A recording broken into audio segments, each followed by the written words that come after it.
air here tastes like old ozone and hot vacuum tubes, humming with a stubborn low frequency. Dust motes dance in the single neon tube, casting a wound-red glow on hand-labeled vinyl sleeves stacked beside a war-surplus transmitter. Somewhere, the city breathes cold concrete and distant sirens, a faint pulse against the glass. Black Star Pirate Radio. In St. Marie, we're reading 79 degrees Fahrenheit with sunny. Wind check, east-southeast at 3 miles an hour. First up, Victoria, Australia. New Premier Ben Carroll just dropped a political earthquake, announcing a royal commission into the state's construction sector as his first act in office. This move directly targets systemic corruption and alleged cartel-like behavior in major infrastructure bids, which have reportedly inflated project costs by an estimated 15 to 20% on schemes like the Northeast Link. Developers like Lend-Lease and major unions such as the CFMEU are now firmly in the crosshairs. Instead of this broad commission, Carroll could have initiated a targeted audit by the Victorian Auditor General's Office with a mandate for immediate prosecution referrals, focusing on specific identified breaches.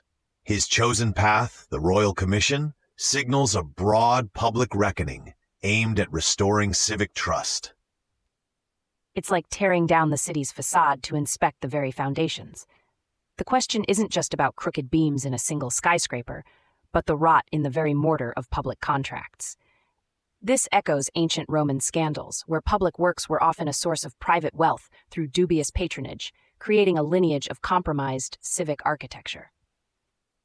Patching in a caller, the contrarian. You're on the signal. Togee, this is Sarah from Brunswick. A royal commission sounds expensive and slow. Who's paying for this deep dive into the building industry's dirty laundry? And will it actually fix anything? Or just drag out the mudslinging for years while taxpayers foot the bill? Static lifts for half a breath.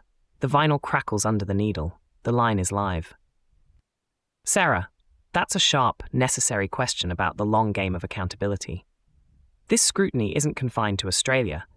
We see similar tremors shaking power structures across the globe. Let's shift focus to India, where another kind of structural challenge is unfolding. Debrief like designers, log the friction, script a small rule bend, and try it live. From Melbourne to Mumbai, student unrest is boiling over. India's cockroach movement is threatening to reignite protests after mass student arrests. The cockroach movement, primarily composed of students from Delhi University and Jawaharlal Nehru University, is protesting the recent National Education Policy 2024, which they argue privatizes higher education and restricts academic freedom. Over 150 students were arrested last week during a peaceful march near Parliament House, charged under Section 144 for unlawful assembly. The government's chosen move is suppression, deploying riot police. An alternative would be opening a direct dialogue with student representatives, perhaps forming a joint committee to review specific clauses of the NEP and immediately releasing the detained students to de-escalate tensions and build consent. The cockroach moniker itself speaks volumes. Resilient, hard to eradicate, thriving in the shadows despite attempts to stamp them out. It's a modern echo of historical student-led resistance, from the 1989 Tiananmen Square protests to the civil rights sit-ins. These students carry the torch of dissent, a lineage of defiance against systems they perceive as eroding their dignity.